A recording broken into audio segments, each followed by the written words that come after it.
vitamins and history books,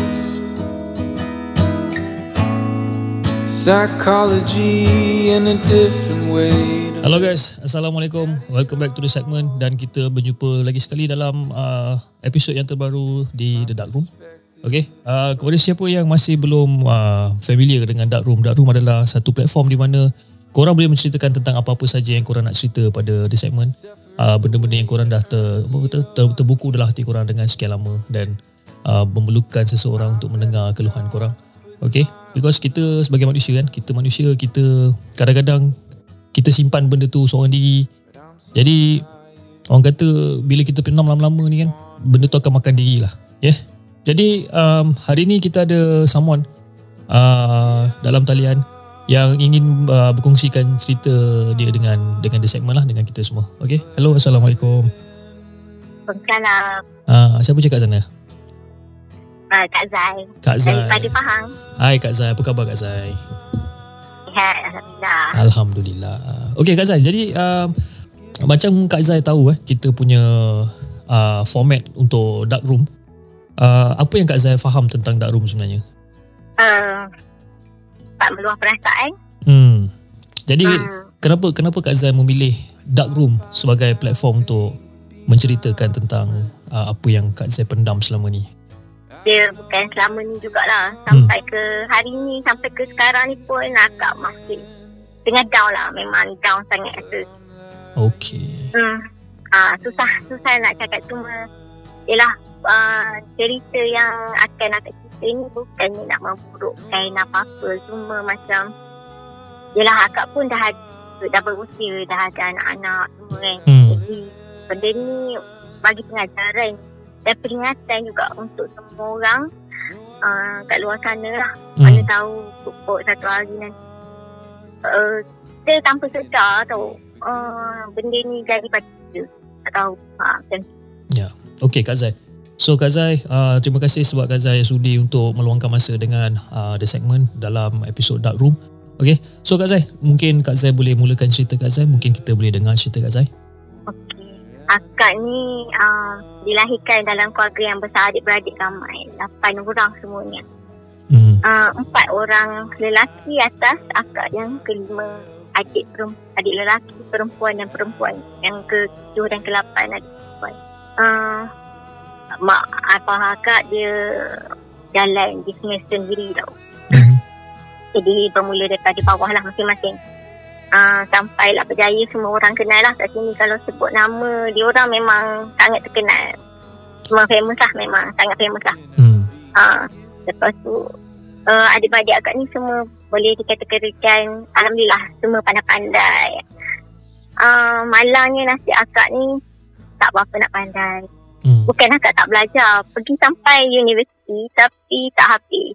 Sampai semester 3 akak jatuh sakit. Jatuh sakit tu sebab kena buat orang tau. Okay.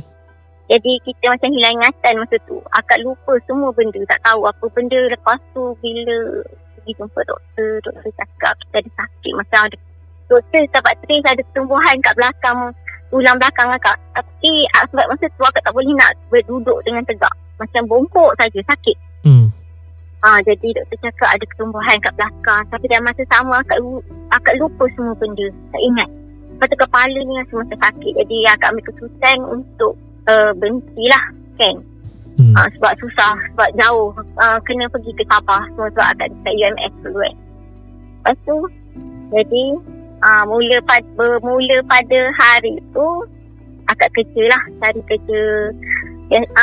Nak sambung belajar tapi tak boleh sebab adik-adik ramai lagi, yang 3 orang lagi nak sambung belajar. Jadi kita berkorban lah untuk adik-adik ni kan. Sebab apa-apa masa tu dia mungkin dengan abang ada yang dekat luar negara semua kan. Jadi dia memerlukan banyak duit. Jadi akak pun tak apalah, kata yalah adik-adik belajar, kita kerja. So akak kerja lah, cari kerja sana sini. So dapatlah kerja, macam-macam kerja lah tak buat dari tahun ke tahun kan. Sampai dah dapat kerja kerajaan. Lepas tu dapat kerja. So baguslah. Ni nak jadikan cerita, tak tahulah nak cakap macam mana mak akak ni dia ada satu perangai tau. Dia macam dia tak sedar yang kehadiran akak ni dalam keluarga tu. Akak ni ibarat macam kambing hitam lah untuk buat kerja. Macam akak suka memasak. Jadi akak memang tak kisah pun nak masak. Cakap dia, abang-abang akak kalau balik memang dia nak makan sedap-sedap tu. Order je lah apa benda akak akan masak kan. Jadi masa tu akak dah berkeluarga. Suami akak ada. Jadi sampai satu tahap akak cakap dengan suami akak, tak apa, biar je diorang nak suruh masak apa. Sebab bukan selalu dapat berjumpa kan. Sebab suami akak tak puas. Akak yang teruk-teruk kena masak kat dapur macam-macam. Tapi kadang tu mak akak dia macam marah akak, macam teli-teli lah. Sebab diorang tak mampu sebenarnya nak bagi dari segi kewangan. Abang akak datang bawa ada yang bawa kambing, ada yang beli makan semua kan. Yang mahal lah. Jadi macam akak orang cakap tak apa. Orang memang tak sebab abang akak yang sulung, dia cakap tak apa, kau tak payah beli apa-apa. Dia kata kau masak je. So memang akak pun okey tak apalah, biar saya masak. Sebabnya itu je kemahiran kita. Kita nak bagi duit memang kita tak cukup. Memang kita tak mampu sebenarnya. Sebabnya memang akak masa tu dah bila kahwin akak berhenti kerja tau. Sebab takkanlah suami kerja kat sini, kita nak kerja kat sini kan. Jadi macam tak best lah. Jadi mak akak macam dia tak suka akak berhenti kerja ikut suami. Suami pun kerja tak berapa nak gaji besar semua. Jadi just kerja biasa saja. Kerja kerajaan tapi tidaklah bergaji besarnya macam tu. Jadi macam abang-abang kat ni semuanya bergaji 5 digit. Adik akak pun dah bila habis belajar dapat jadi doktor, ada yang jadi semua yang kerja bagus-bagus lah. Jadi bila akak ni yalah, kita nak kerja, dia nak apa-apa kita tak mampu nak beli. Jadi dia macam pinggirkan akak, hanya gunakan akak untuk masak saja. Bila balik kita semua kena buat kerja. Suami akak memang tak puas hati. Kenapa orang lain tak tolong? Akak lain tak apa, cakap biar saya buat kerja. Makan aja, tak payah nak bikin kita. Dia cakap macam tu, saya selalu cakap. Atau ada satu hari tu mak saya tengking saya hanya kerana saya ambil benda tu kecil je tau. Ambil macam makanan ringan lah untuk saya bagikan kepada anak-anak saya kan. Mak saya marah tau. Kenapa ambil, dia cakap. Dia simpan tu untuk orang lain, dia cakap. Saya pun masa tersentak. Habis anak saya ni bukan dia ke kan? Sebab bukan saya beli. Sebab apa ni, jadi saya macam tak apalah, saya letak tu. Mak saya berlarutan dia marah saya kan. Sampai dia cakap datang bawa diri je, dia cakap. Lepas tu bukannya nak ulu-ulu, dia cakap. Sampai lepas tu adik saya macam setiap kali masak, bila balik perjumpaan keluarga, masing-masing bawa hadiah yang mahal tau untuk mak saya. Saya tak mampu. Lepas tu saya memang bekerja, memang saya cuba cari duit sendiri dengan jahit, saya buat kuih. Tapi apalah sangat dengan kerja-kerja macam tu kan, tak mampulah nak beli barang mahal semua, handbag mahal, kasut mahal. Memang saya tak mampu. Saya cakap betul-betul saya tak mampu. Saya cakap ada satu hari tu nak raya, mak saya cakap lah apa ni, beli baju raya ni dekat KL semua. Dia cakap macam tu kan. Saya pun senyap. Saya tengok je lah kan, wah cantik, dia kata. Lepas tu saya tengok kenapa ada stiker je. Lepas tu saya cakap wah stiker punya ni siapa punya. Saya cakap saya ada stiker ni setiap corak yang sama stiker tau. Stiker pasang. Saya pun tanya kenapa stiker ni siapa punya. Saya cakap macam tu. Lepas tu mak kata ni adik punya, ni yang si adik saya yang nombor 7 punya. Dia kata ni yang mak punya. Saya pun senyap.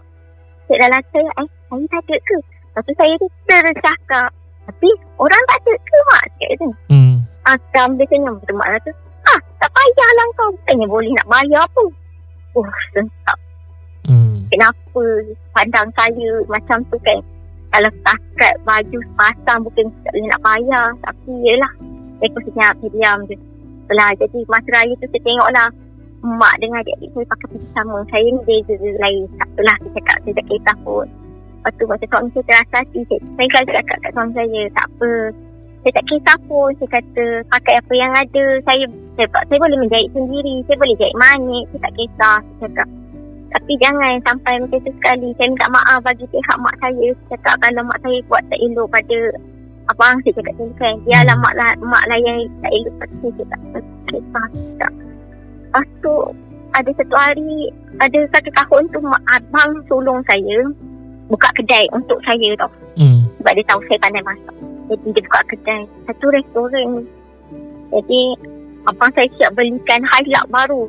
Saya cakap saya tak nak highlight yang baru. Saya dapat satu kenderaan yang boleh saya pergi beli barang cukup. Tapi abang saya pergi beli highlight baru. Mak saya marah tau. Kenapa beli kereta tu untuk saya? Mak abang saya cakap tak apalah, untuk memudahkan saya buat kerja. Betul ke ni? Boleh ke ni nak jaga kedai? Mak saya memang dia pandang rendah sangat kat saya. Yelah, kamar saya pegang degree tak ada dekat dinding. Orang lain semua ada. Lepas tu jadi mak saya cakap boleh ke dia kata. Mak abang cakap tak apa, boleh tu. Dia kan pandai masak, bukannya dia tak pandai dia mengira. Dia pun dulu ambil kursus matematik. Abang saya cakap macam tu, ada belajar akaun. Abang saya kata, abang saya meyakinkan mak saya ni dengan ayah saya. Ayah saya sampai masa tu saya diam je. Sampai satu tahap dia hari-hari telefon tanya, macam mana hari ni niaga? Okey ke? Ada tulis kat buku ke? Nampak tak kat situ tak percaya dengan saya punya kebolehan saya. Saya kata ada semuanya. Saya tak pernah pun curi duit. Saya tak pernah makan duit luar. Saya kata saya tulis setiap satu sen perbelanjaan dengan semualah saya kata saya ada tulis. Lepas tu tiba-tiba abang saya tak tahulah macam mana. Abang saya pergi macam abang saya yang sulung ni, Abang Long lah. Abang Long saya cakap, salah dia kata niaga ni. Dia cakap macam gitu.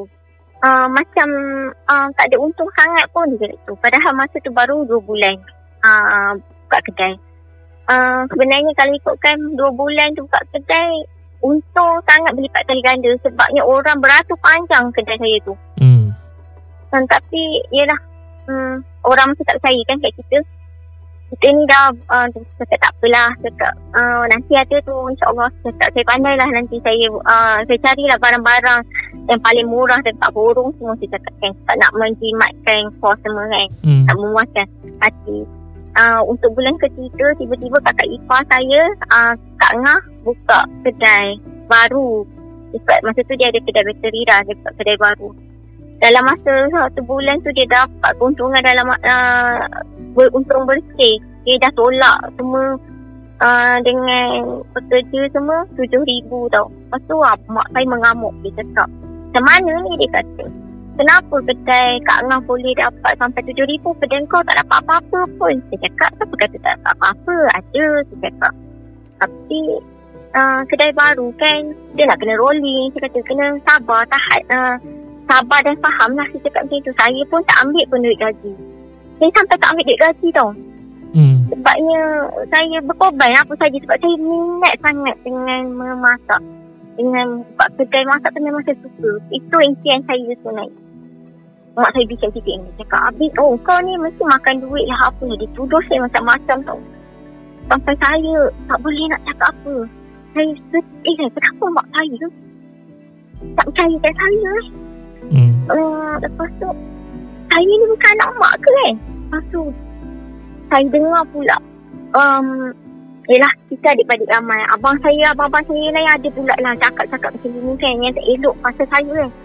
Jadi saya sedih kan, kenapa mak saya cakap macam ni kat saya. Saya kata saya tak boleh nak terangkan sebab dia orang tak percaya. Sampai satu hari tu saya balik kampung, saya bawa semua buku akaun tu dengan bil-bil tu saya tunjuk depan mata. Lepas tu masing-masing macam tak nak check. Dia orang tak nak check pun apa yang saya nak tunjuk tu. Buat tak tahu je. Kata, ya Allah, kenapa lah jadi macam ni. Saya kata, saya ni dah habis berusaha dah, saya kata, untuk kebaikan semua kan. Dan saya nak tunjukkan, saya nak buktikan saya pun boleh berjaya macam orang lain. Kenapa mak saya tak tolong saya? Saya cakap.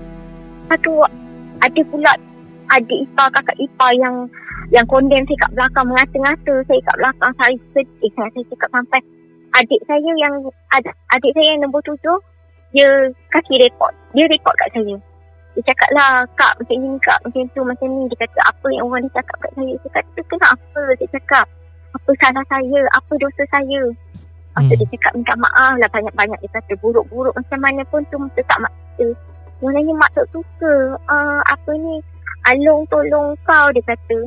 Dia nak suruh kau usaha sendiri. Dia kata, ya Allah, saya tak makan duit, dia cakap. Tak makan duit, kenapa buat macam ni kat saya? Dia cakap kan. Itu dia, benda tu tak keluar kat saya. Saya sampai menangis, melalak dekat adik saya.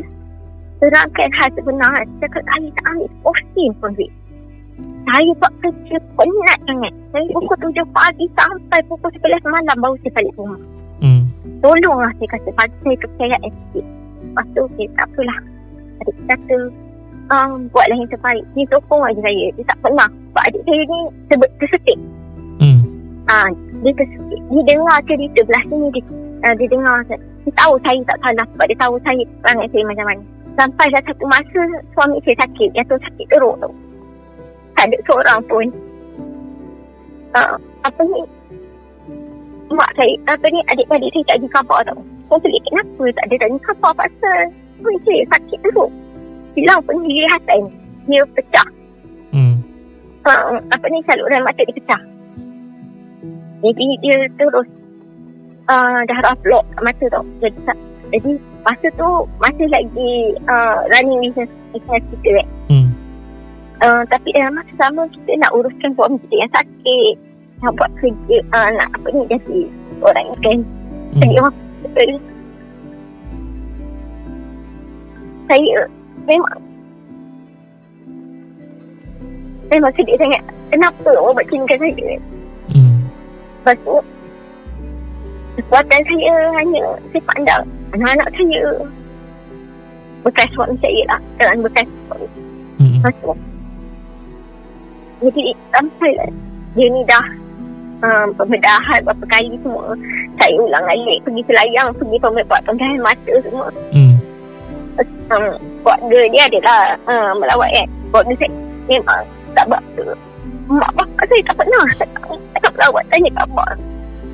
Tak khabar nantu dia kan. Kita rasa lah tau, kenapa dia tak tanya khabar anak menantu dia. Jadi saya pun macam okay, tak apalah. Saya kata mungkin Abah pun tak larat. Saya cakap saya ni positif. Tak apa, Abah tak larat nak bawa kereta pergi jauh. Adik saya pun saya ikut. Tak apa. Saya kata saya pun teruskan kehidupan saya. Saya rasa pergi kedai, bawa suami saya semua. Memang dia tu penat sangat. Anak saya, bayangkan anak saya ulang yang hantar pukul 6.30. Orang paling awal dah balik paling lambat pukul 7. Sebab saya kejar-kejar. Setiap hari saya menangis. Peluk anak saya cakap, Mami minta maaf sebab paksa buat kerja ni kan. Jadi anak saya ya je, senyap je. Macam edok je kan. Anak saya pun alhamdulillah masa tu dia faham sangat keadaan saya. Sampai dia orang pun sama-sama tolong lah buat kerja kat kedai pun kan. Bila saya rasa macam keadaan suami saya makin teruk betul tu, saya pun betul-betul saya cakap dengan suami saya, saya betul-betul tak larat. Saya penat sangat nak berulang alik daripada seremban. Masa tu saya duduk seremban kan. Seremban ke selayang, setiap minggu saya kata dengan kedai tak berapa nak jaga. Saya kata saya penat kata. Kesian dekat anak-anak saya. Saya cakap boleh, saya minta maaf. Saya kata terpaksa tutup kedai tu. Saya cakap saya ikut bapak betul. Saya cakap saya nak pindah rumah ke Kuantan. Saya cakap Abah suka tak suka, saya nak duduk rumah Abah. Saya cakap gitu kan. Abah dia kata bapak masa saya tak apa. Dia kata tak kisah. Dia kata baliklah. Dia kata sebab itu anak dia. Dia kata dia minta maaf lah sebab menyusahkan saya. Dia kata tak apa Abah. Dia kata saya sanggup sebab untuk suami. Dia cakap so saya pun pindah. Masa saya pindah pun macam saya pun macam pelik. Apa lah kalau saya ni macam tak ambil indah langsung. Tak ambil tahu. Saya ni bukan anak dia ke? Saya ni banyak orang kita kata saya ni. Saya harus berdoa. Kenapa ya Allah aku ni teruk sangat ke? Ini sangat kau aku ni. Orang yang tak berduit, yang tak ada kerjaya betul-betul. Yang tak ada kerjaya. Kenapa? Sampai macam ni sekali ni. macam mak saya banding bandingkan antara saya dengan adik-adik saya. Bila abang saya nak bagi duit, abang saya bukannya tak pernah mohonkan bantuan tau. Selalu abang saya berterima kasih saya dengan abang saya, keempat abang saya sebab dia selalu tolong saya. Bila nak raya bagi duit, tapi siap cakap lagi. Dan saya nak senyap jangan kebutuhan mak. Kalau mak saya tahu apa jadi, mak saya marah. Kenapa saya bagi duit dekat dia? Kenapa? Dia kan ada rasa, kenapa? Oh, saya cakap, ya Allah, salah ke? Rasa saya tak mampu, tak larat. Saya cakap betul, anak-anak saya sampai tahap setiap tahun adik saya dengan abang saya yang bagi duit untuk beli baju raya. Saya macam Allah, saya cakap kenapa mak macam ni kata. Kenapa mak tak sedar ke saya ni anak mak. Saya kata bila raya saya buat kerja teruk-teruk. Bila kenduri kahwin adik saya yang buat daripada A sampai Z. Semua saya buat. Uruskan, buat pelamin, buat semua saya buat. Tapi orang tak nampak benda tu sebab saya tak menghulurkan duit. Saya cuma menghulurkan tenaga 4 kerat saya. Memang saya tak ada duit cakap. Okay. Saya tak ada duit yang banyak lah senang cerita kan. Macam abang saya cakap dia, okey, berapa mak ni nak adik ni nak kahwin? Okey, tak apa ni ada 3,000 untuk beli kunci tiket. Ni ada ni untuk beli ayam 100 ekor. Itulah contoh abang saya. Tapi saya ni tak mampu. Saya cuma boleh buat. Saya ada kemahiran untuk buat lamin, saya buat bunga telur. Semua saya buat untuk adik saya.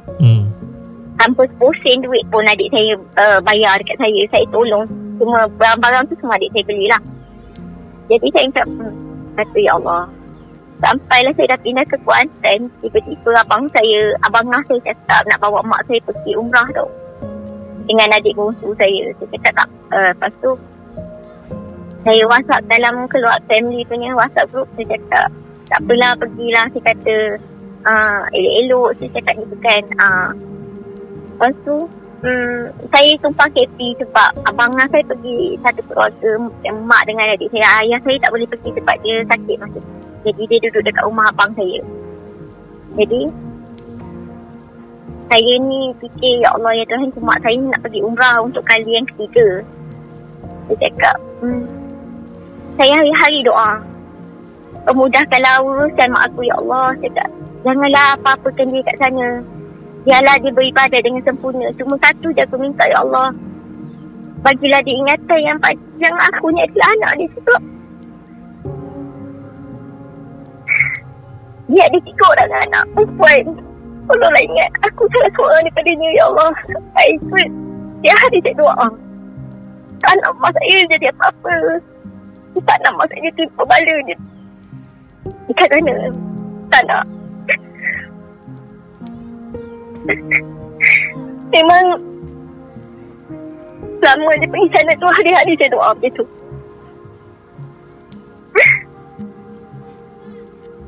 Ajaibnya Allah makbulkan doa saya. Sebab adik tu cakap, ya Allah, kenapa lah kat sana mak saya ramai sangat nak tolong. Dia pakai kursi roda tau masa tu. Sebab dia kaki dia sakit, dia kena jatuh. Jadi ramai orang nak tolong dia untuk kerjakan ibadah kat sana. Tapi dia cakap setiap orang ni panggil nama saya. Sampai dia cakap, mak ni kenapa panggil kakak kata kan. Kalau rindu kat kakak tu panggil dia telefon. Sebab sampai abang saya pada sebut nama saya. Saya cakap, kata ya Allah, saya kata dalam dia Allah makbulkan doa saya. Sebab mak saya ingat saya ni anak dia. Jadi saya pun tak apalah. Saya cakap nanti balik beritahu dah. Saya cakap saya sampai dia dekat masa saya dekat Kuantan lah kan, saya dah pindah. Jadi mak saya sampai dia dekat KLIA, orang pertama dia telefon saya tau. Dia cakap dia kata suara dia lembut sangat. Cakap Assalamualaikum kakak. Dia kata mak dah sampai dekat KLIA dia ke? Cakap Alhamdulillah. Dia kata tapi malam ni kita tidur rumah abang dia dulu. Dia kata abang saya nombor 4. Okey tak apalah, saya cakap nanti ikut pagi-pagi mak tolak, mak beritahu dia cakap itu. Saya macam pelik, kenapa mak saya beritahu saya belum ni saya ni macam tak diendahkan. Lepas tu saya kata ya Allah, Alhamdulillah mak saya selamat, sihat semua kan. Lepas tu esok pagi tu pukul 7 mak saya telefon saya. Dia kata ni nak gerak dah ni ke Kuantan. Dia kata okey. Dia kata nanti sampai Kuantan bagi tahu. Dia kata kalau nak masak saya masak siap-siap lah kat sini.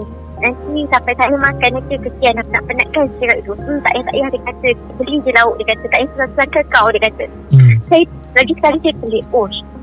Tak payah susah-susahkan saya. Saya kata alhamdulillah. Saya cakap dalam hati saya urut aja saya. Lepas tu pukul 10 mak saya sampai Kuantan. Dia tu telefon, dah sampai Kuantan ni, kakak mari dah datang. Dia cakap. Saya kata ya. Sekejap lagi saya sampai. Dia kata saya tunggu anak-anak siap. Dia kata lepas tu kita orang pun pergi. Sampai mak saya dah, saya macam biasa lah peluk cium mak saya. Mak saya peluk saya lama. Lepas tu dia cakap, mak kan kat sana orang semua tolong tolong tolakkan kursi roda. Dia cakap ya ke? Saya kata baguslah. Dia cakap mak tak ada sakit apa-apa, tak ada demam. Saya tanya tak ada. Dia kata alhamdulillah. Saya kata saya syukur sangatlah dalam hati saya. Ya Allah, terima kasih ya Allah sebab kabulkan doa aku ya Allah.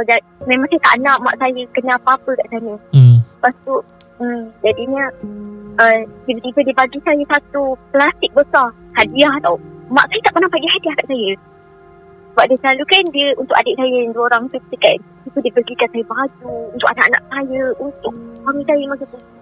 Saya macam wow. Dia kata dalam hati saya, ada baju. Dia kata saya ni macam buka-buka cantik. Dia kata terima kasih. Dia kata so anak saya semua tengok suka lah. Sebab anak-anak saya tak pernah dapat tahu hadiah daripada Tok Wan je. Kita tak tahu kenapa. Kalau dapat pun sekadar yang setakat RM5 macam itulah kan. Tak adalah macam cucu-cucu dia yang beratus-ratus dapat barang kemas semua. Tak ada. Anak-anak tak pernah dapat. Saya tak tahu kenapa. Tapi saya tak pernah tanya. Jadi bila jadi macam tu, saya tahu okey tak apalah. Saya kata alhamdulillah lah. Setiap pada hari tu macam mak saya okey lah dengan saya kan. Saya pun lupakan lah apa yang mak saya dapat. Saya memang saya doa alhamdulillah, terima kasih Allah, terima kasih. Memang saya terima kasih sangat. So dipendekkan cerita PKP, saya ada masalah. Suami saya baik tau, mata dia sembuh, tapi sebelah kiri. Tapi dia buat perangai, dia tuduh saya macam-macam. Dia tuduh akak buat, dia up dalam Facebook tau, yang memalukan akak. Dia cerita yang bukan pasal akak tak buat benda tu. Jadi akak lagi sampai satu hari tu naik kedap tau. Kita malu sebab orang ramai tanya kita, kau pergi mana Mei? Kau pergi mana? Dia cakap, kata apa ni, tak pergi mana-mana. Kenapa kaki kau tulis macam ni? Dia cakap ada, saya tak tahu. Saya kata, lepas tu mak saya dah bising, kata kenapa laki kau ni macam ni? Dia kata tahulah mak, ada orang sebenarnya dah kedap lah ni kata kan. Lepas tu dia plot, dia tuduh macam gini. Saya tak ikut. Lepas tu mak saya pun cakap, kalau macam gini tak ada laki lagi bagus lah. Dia kata bukannya mampu daripada segala segi hal. Dia cakap itu kan. Lepas senyap. Tapi saya berpisah dengan bekas suami sebab saya tak tahan dengan perangai dia, apa yang dia buat kat saya, apa dia buat kat anak-anak saya kan. Jadi dia, bila dia baik je, dia macam lupa daratan, dia hilang semuanya. Dia macam mana kan, dia tak ingat apa pengorbanan yang saya buat dekat dia, apa anak-anak saya buat dekat dia. Tak apalah saya kata. Jadinya dipendekkan cerita, kami bercerai. Saya pindah kat sini, saya kerja macam-macam tau. Sebab saya tahu saya tak nak susahkan mak bapak saya. Saya banyak barang sebab saya memasak, menjahit saya sewa rumah kat luar semua. Saya dengan tak kisahlah rumah kecil pun kecil lah saya kata. Jadi saya boleh memasak dan menjahit. Saya kata saya buat 2 kerja serentak dekat dalam satu masa. Ada rezeki orang tempah baju ke, jahit beg ke, jahit sarung kerusi ke apa-apa lah. Semua saya boleh buat. Lepas tu masak semua. Alhamdulillah lah saya mampu bayar sewa. Tapi dalam masa bila saya dah jadi single mom ni pun ya Allah, lagilah sebab yelah kita gaji tak tetap. Kena pandang rendah lagi. Sebabnya tak boleh nak bagi dia duit bulanan. Saya tak pernah bagi dia duduk bulanan sebab saya tak ada duit. Saya tak cukup, tak mampu. Saya punya betul-betul cukup untuk kelengkapan anak-anak saya, rumah, bayar sewa gitu. Lepas saya dah habis terjimat dah. Lepas tu tak apalah saya kata. Saya ikut setiap apa yang mak saya cakap. Tiba-tiba ayah saya bengar, dia buat rumah tau. Untuk saya dengan anak-anak saya duduk kat belakang rumah ni. Bila dah so sekarang ni saya duduk rumah yang ayah saya buat. Tapi cerita dia lain pula. Sebab apa? Apa je kerosakan yang berlaku, salah saya. Sebab saya tak mampu nak bayar. Saya cakap lah, saya macam contoh nak bawa kereta kan. Macam saya tahu aircon tu nak rosak. Saya pergi kat kedai aircon baik. Isi aircon RM30. Saya ni RM30 tu bagi saya besar maknanya tau. Saya boleh beli, buat modal untuk saya niaga. Macam-macam saya boleh beli. Lepas tu saya sampai saya fikir dia, tapi tak apalah saya kata. Sebab saya nak bawa kereta ni, saya isi saya isi gas. Ayah saya pula marah. Kereta rosak, saya pegang apa semua rosak. Semua jahanam barang dia. Tak pandai langsung macam gitu. Saya macam, ya Allah, saya kata hari tu mak ni abah pula tak kenapa buat sini kat saya, saya kata. Lepas dia fikir, api melambung sampai 400, saya cakap. Abah selama saya hidup kan, api yang saya biasa saya pakai RM40 je, saya cakap. Tak pernah lebih daripada tu. Kecuali bulan puasa sebab saya banyak menjahit dengan saya buat kuih raya, saya kata. Itu pun 100 lebih, saya kata.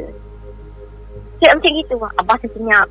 Lepas tu kata, abah nak suruh saya pindah sini, saya pindah abah. Cakap, saya tak mampu nak beli rumah, saya tak mampu nak bagi duit untuk baiki rumah. Tapi untuk yang sikit-sikit ni, baiki sikit-sikit ni, saya kumpul buat duit untuk untuk pasang sambung elektrik semua. Saya sebab sebelum ni tarik pakai daripada elektrik kat rumah mak saya kan.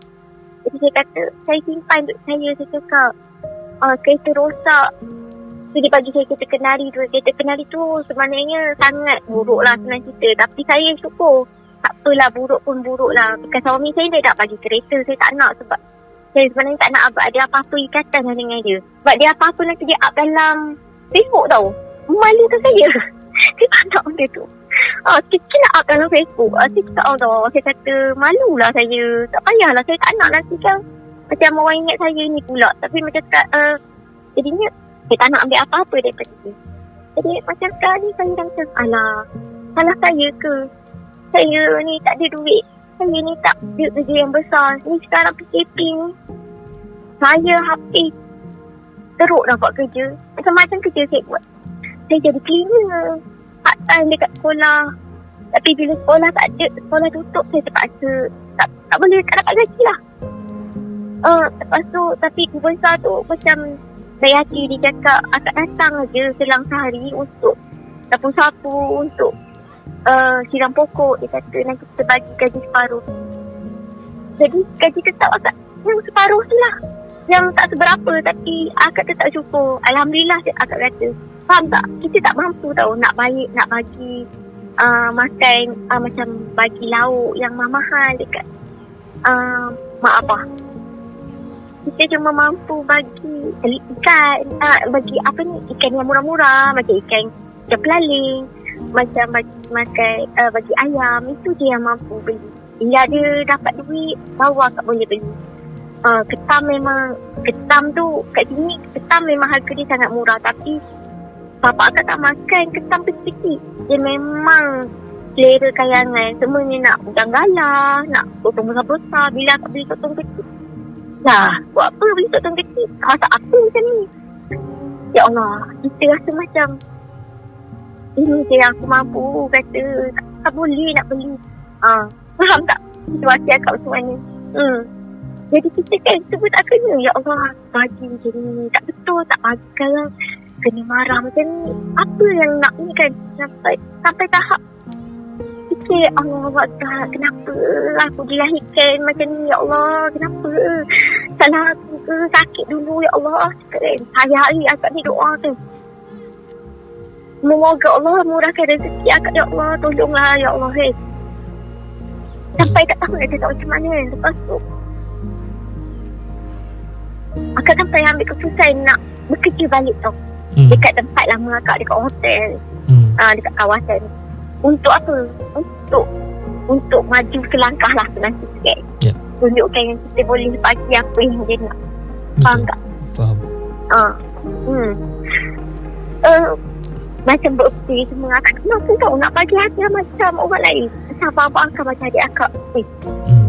Dia macam masa dapat tu, wow, pernah sekali tau akak bagi hadiah jadi dekat mak akak handbag tu murah sangat.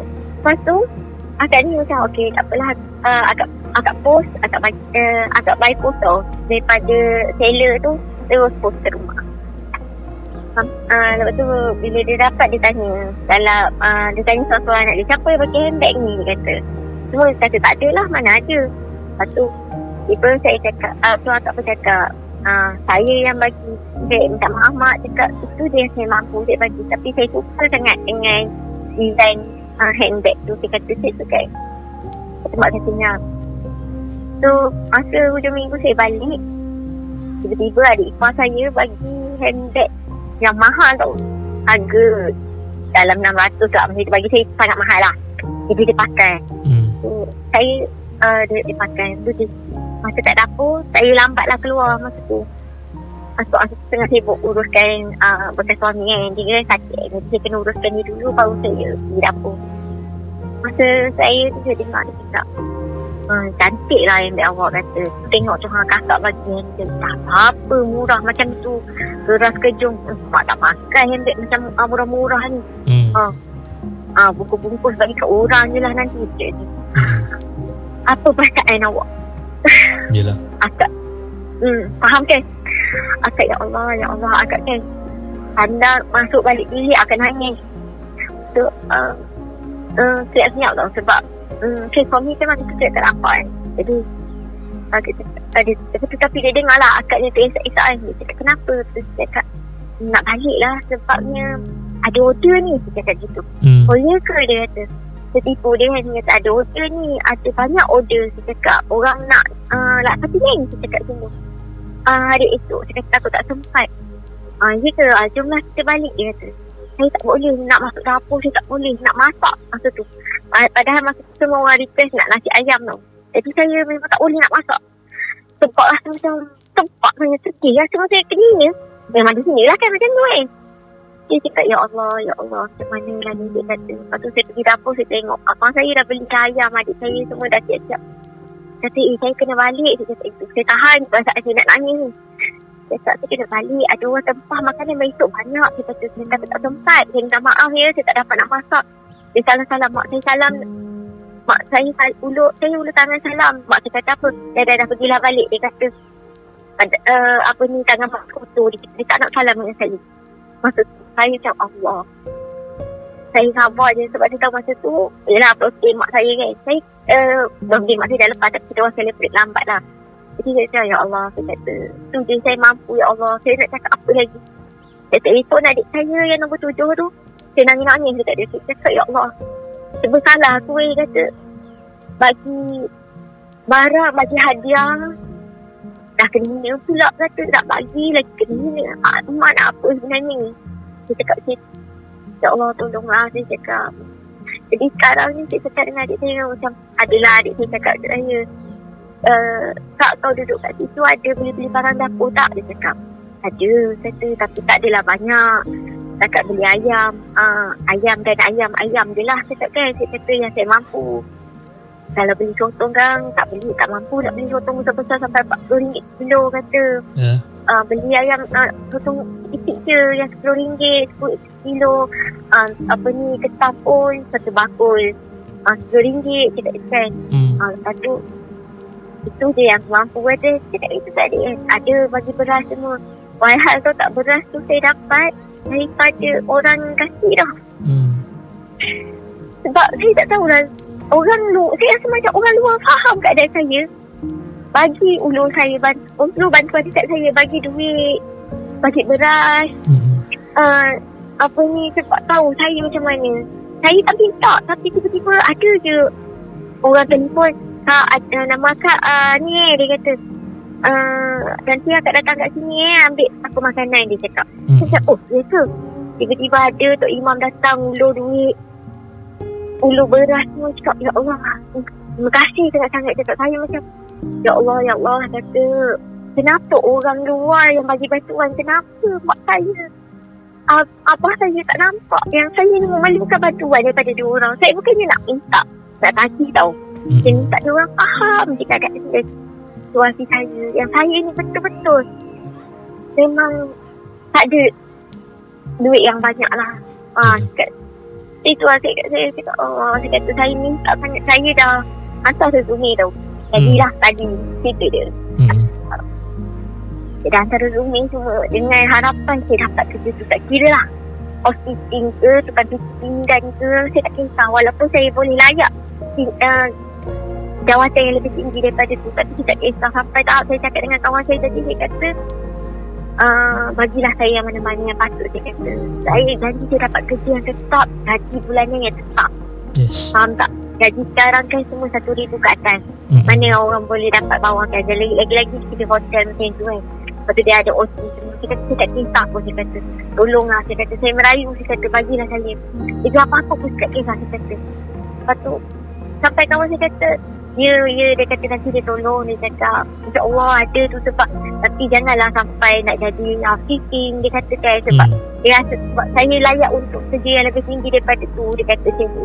Dia kata, saya betul, saya cakap jujur, saya kata saya tak kisah, saya ikhlas. Dia kata, saya dapat kerja yang tetap. Dia kata, tolonglah saya. Dia kata, sebab saya rasa bila saya boleh kerja tetap, saya boleh kumpul duit, kurang-kurangnya saya boleh bagi hadiah yang sedikit mahal untuk mak ayah saya.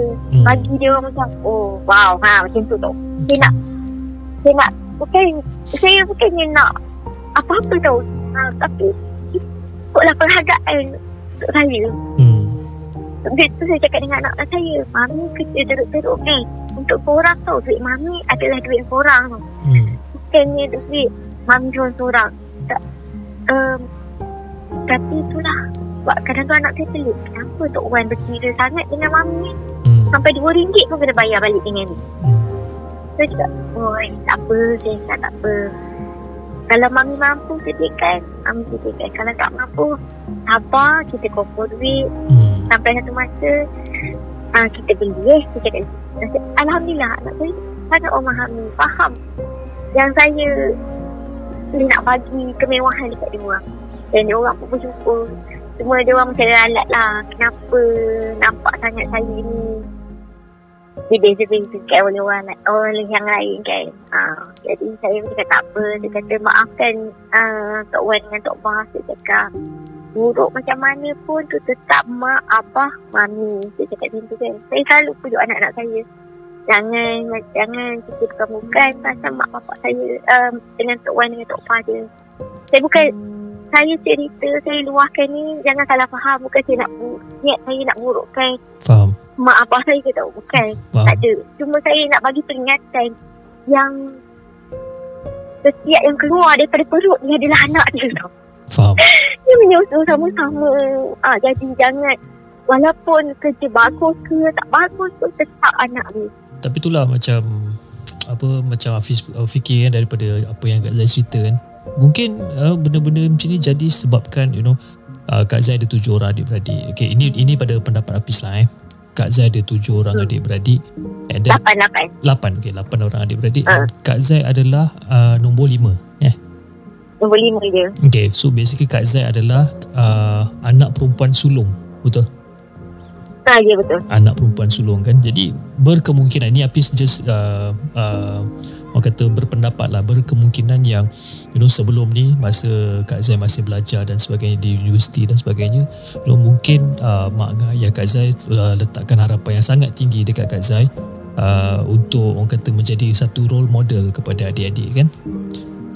Tapi disebabkan kesihatan Kak Zai yang orang kata tak mengizinkan masa tu, jadi terpaksa drop out from college for a while disebabkan kesihatan kan. Jadi mungkin disebabkan tu mak dengan ayah mungkin tak faham dan mungkin terasa. And then bila abang-abang dah berkahwin, adik-beradik pun yang lain semua dah berkahwin, di sifat manusia kata bukan pada mak dengan ayah Kak Zai je, tapi saya rasa ini sifat general manusia. Kita akan ada satu sifat yang suka membanding-bandingkan kan. Bila kita dah start untuk compare, oh dia ni lagi bagus, dia ni lagi kaya, dia ni lagi banyak duit dan sebagainya, orang yang selalu tercicir adalah orang yang tak boleh nak bersaing kan. So dalam situasi ni Kak Zai adalah orang tu kan. Tapi Kak Zai orang kata yes, memang Kak Zai kecil hati, you know, sebabkan mak sendiri, you know, macam seolah-olah macam endah tak endah dengan kehadiran Kak Zai, you know, mementingkan adik-beradik yang lain, and then kata sayang menantu-menantu yang lain kan. Bila beli baju raya pun beli untuk adik-adik je kan, Kak Zai tak ada kan. Jadi bagi Hafiz, kecil hati itu memang boleh Kak Zai, untuk kita kecil hati kan.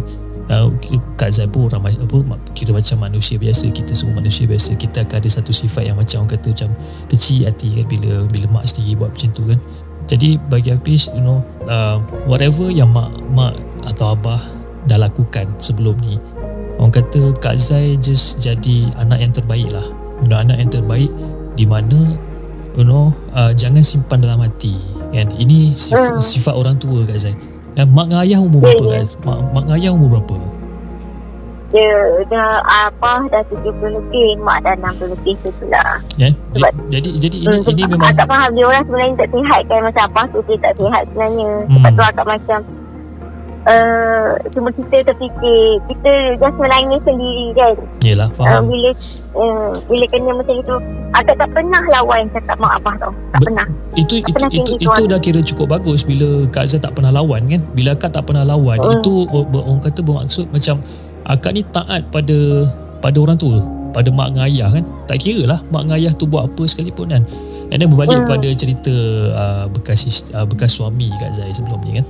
Bila dia dalam keadaan susah, dia memang ada dengan Kak Zai, tapi bila dia dalam keadaan senang, dia mulalah bercerita pasal Kak Zai dan sebagainya kan. Lagi sekali itu adalah satu sifat manusia yang di mana, you know, bila kita senang kita lupa kan, dan bila kita susah kita akan ingat orang yang terdekat dengan kita. Itu memang orang kata it's a normal thing lah untuk most of the people kan. Kebanyakannya orang memang macam tu. Jadi kita tolak tepi hal kisah bekas suami, sebabkan dia pun dah tak ada dalam life Kak Zai kan. Jadi kita doakan je yang terbaik, sebab Kak Zai pun berpisah dengan cara yang baik. Jadi saya pun tak nak komen lebih tentang tu, sebab saya pun tak nak orang kata Kak Zai teringat kembali pasal hal apa bekas suami dan sebagainya kan. Tapi Kak Zai pernah terfikir kan, apa-apa yang terjadi kan, whatever yang dah berlaku ni sebenarnya, dia sebenarnya orang kata orang kata boleh membina satu kekuatan untuk Kak Zai sebenarnya. Ya, Allah ni maha kaya, di mana dia kurniakan Kak Zai anak-anak yang taat dengan Kak Zai. Yang orang kata faham dengan keadaan Kak Zai, yang sanggup tolong Kak Zai dan sebagainya kan. Itu adalah rezeki Kak Zai. Kak Zai tak boleh fikir macam kenapa dia lebih kaya, kenapa saya tak kaya, macam tu tak boleh. Because bagi saya, you know, rezeki Allah ni tak pernah salah alamat kan. Cuma mungkin masa dia tu belum tiba kan. Masa dia tu belum tiba. Tapi macam saya fikir kan, bila Kak Zai usaha dengan sendiri, you know, cari duit sendiri, masak, you know, buat kuih, buat masakan, menjahit dan sebagainya. Kita cari kerja yang halal, tak apa Kak Zai kan. Bila kalau katalah dalam family kita sendiri pun tak boleh nak nampak benda tu, it's okay, tak apa, diorang akan nampak satu hari nanti kan. Tapi dalam masa yang sama, you know, orang di sekeliling Kak Zai yang nampak benda tu, Tok Imam bagi duit, you know, ada orang bagi beras, ada orang bagi makanan, bantuan dan sebagainya kan. Jadi benda tu tak ada orang kata tak ada apa yang nak dimalukan sangatlah. Tapi you know, sebagai anak, yes, kalau Hafiz dekat tempat Kak Zai pun confirm memang saya akan kecil hati. Memang kecil hati sebabkan bila mak kita sendiri yang you know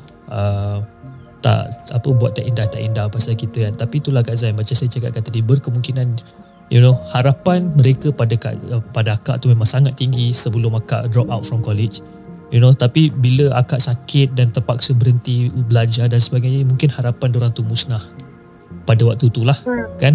Dan dia terbawa-bawa perangai tu, dia terbawa-bawa sampailah ke tua, sampailah Kak Zai sampailah akak dah ada anak-anak dah.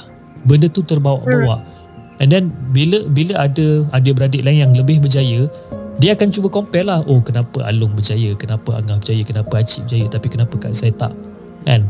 Tapi kita kena pandang daripada sudut yang lain pula kan? Tapi kalau macam kita duk pandang daripada satu sudut, memang mungkin akak rasa akak adalah orang yang sangat malang ataupun orang yang sangat tak bernasib baik sebabkan ada mak yang berkira, yang itu, yang ini dan sebagainya. Tapi kita jangan ambil daripada sudut tu lah Kak Zai. Kita ambil daripada kita kena ambil daripada sudut whereby dia adalah seorang ibu dan dia adalah seorang ayah, dan seboleh-bolehnya diorang nak yang terbaik kan untuk anak-anak dia kan. Tapi nak dijadikan cerita takdir ataupun nasib Kak Zai mungkin tak menyebelahi pada waktu tu disebabkan Kak Zai sakit kan. Dan mungkin macam Afi cakap tadi, mungkin harapan orang dah musnah dan sebagainya.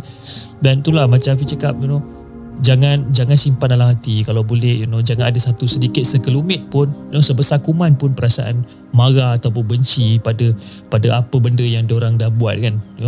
Kecil hati is fine, tak ada masalah untuk kita kecil hati kan. Cuma whatever it is, syurga kita bawah tapak kaki diorang juga kan. Betul-betul kan. Sebab tu agak macam kalau agak macam kita rasa hati stres down semua kan. Senyap dia memang tak adalah nak. Sebab bila apa yang dia orang lontarkan daripada mulut dia orang cakap, semua agak fikir yelah salah saya cakap kan. Tak apalah, yelah betul lah tu. Saya selalu yelah. Tapi nanti saya balik rumah, saya masuk, saya nangis. Saya pujuk diri hati saya sendiri tau. Tapi untuk melawan balik macam yelah, saya tengok macam adik-adik saya kan. Ada tu tak puas hati juga. Kau adik, apa yang mak kau nak, mak bagi kan. Cakap aje apa semua benda dapat. Tapi saya selalu saya tak ada sikit pun dendam dengan adik-adik saya, dengan abang saya. Saya tak pernah rasa iri hati, tak pernah. Betul. Sebab tu saya cakap buruk macam mana pun itu ada tetap mak dengan abang saya. Betul. Saya selalu cakap macam gitu. Cakap jangan, maaf, saya selalu masa dengan bekas suami saya cakap maafkanlah saya, cakap maafkanlah mak, saya kata tu mak saya cakap saya minta maaf sangat-sangat bagi pihak dia. Sampai saya berayu melutut dekat suami saya cakap janganlah rasa marah dan benci dekat mak saya kata biarlah mak buat buruk kat saya tak apa, saya kata saya tak kisah. Betul. Adik-adik saya, kalau ipar saya yang duk laga-lagakan tu, saya kata tak apa, saya maafkan dia, saya tak kisah cakap. Sebab saya tak nak lah nanti kalau kita tak tahu hidup mati kita ni. Betul. Ketentuan Allah kan. Betul. Jadi kalau saya tak maafkan dia orang, kesiannya dia orang, saya tak nak macam itu. Betul. Walaupun adik lelaki saya pernah herdik saya, marah saya hanya kerana benda simple je. Yelah. Sampai dia cakap jangan masuk hal rumah tangga dia. Saya betul-betul kecil hati sampai, tapi kecil hati masa tu saya pujuk hati saya. Tak apalah, saya kata tak apalah, apa-apa pun tetap adik-beradik. Saya selalu pujuk hati saya macam ni. Kak Zai jadilah anak dan kakak dan adik yang terbaik untuk semua kan. Biarlah diorang nak buat apa pun, it's okay, tak apa. Betul. Akak jadi akak jadi diri akak sendiri, And then lagi satu yang Afiq baru teringat macam tadi kan, yang akak cakap yang bila mak dah pergi umrah dan dekat sana dia sebutkan nama akak dan sebagainya kan. Afiq percaya masa dia sampai kat umrah tu mungkin ada satu hidayah ataupun satu kesedaran dekat dalam diri dia, di mana macam selama ni aku treat Kak Zai ni macam tak berapa nak betul sangat, jadi aku rindukan dia dan sebagainya. Jadi dia baik dalam, orang kata dalam waktu yang tak lama lah kan, waktu yang singkat kan, dan keadaan dia okey dalam waktu yang singkat. Tapi orang kata Kak Zai hargailah memori tu, bila mak pernah berbaik dengan Kak Zai dan sebagainya kan. Ya, betul. Hargailah memori tu sampai bila, sebab memori tu takkan datang lagi tau. Memori tu akan, orang kata tak ada siapa yang boleh bagi benda tu sebenarnya dekat Kak Zai kan. Jadi dan lagi satu, bila Kak Zai pun sekarang Kak Zai nak cari kerja baru kan, dah hantar resume dekat satu hotel dan sebagainya, kata nak jadi housekeeping lah dan sebagainya. Okey, yang tu tak kisahlah kerja apa kan. Yang tu bagi Afiq macam memang betul tak kisah kerja apa, tapi satu je yang Afiq nak minta dengan akak sebenarnya kan, bila kita bekerja kan, jangan kita sebenarnya bekerja untuk orang lain. kita kerja untuk diri kita, kita kerja untuk anak-anak kita. Okay, itu je. Okay, walaupun dia mak kita, okay fine. Tapi dalam masa yang sama, janganlah kita macam nak berlawan-lawan dengan adik-beradik. Oh, siapa yang bagi hadiah paling mahal? Siapa yang bagi hadiah yang paling gah? Sebab kalau betul. Sebab kalau jadi benda macam tu, bila jadi benda macam tu, dia punya dia punya keikhlasan tu dah tercalar. Jadi, betul. Jadi biarlah apa mak dengan abah kata tak payah bagi duit ke apa dan sebagainya. Bila kalau katalah Kak Zai mampu nak bagi RM10 sebulan, contohlah RM10 ataupun RM50 sebulan, bagi je Kak Zai. Diorang nak cakap benda tu tak cukup ke, kenapa bagi RM50, itu semua tolak tepi Kak Zai. Tolak tepi, tak payah fikir. Kalau sebab kita dah jalankan tanggungjawab kita sebagai seorang anak tau. Kalau katalah itu je yang kita mampu untuk bagi dia, kan, itulah dia, kan. Kita tak boleh nak paksa diri kita, sebab kan akak pun kena fikir juga. Akak ada 2 orang anak ya betul. Akak ada 2 orang anak perempuan. Ya, akak ada 2 orang anak perempuan yang bergantung dengan akak, kan.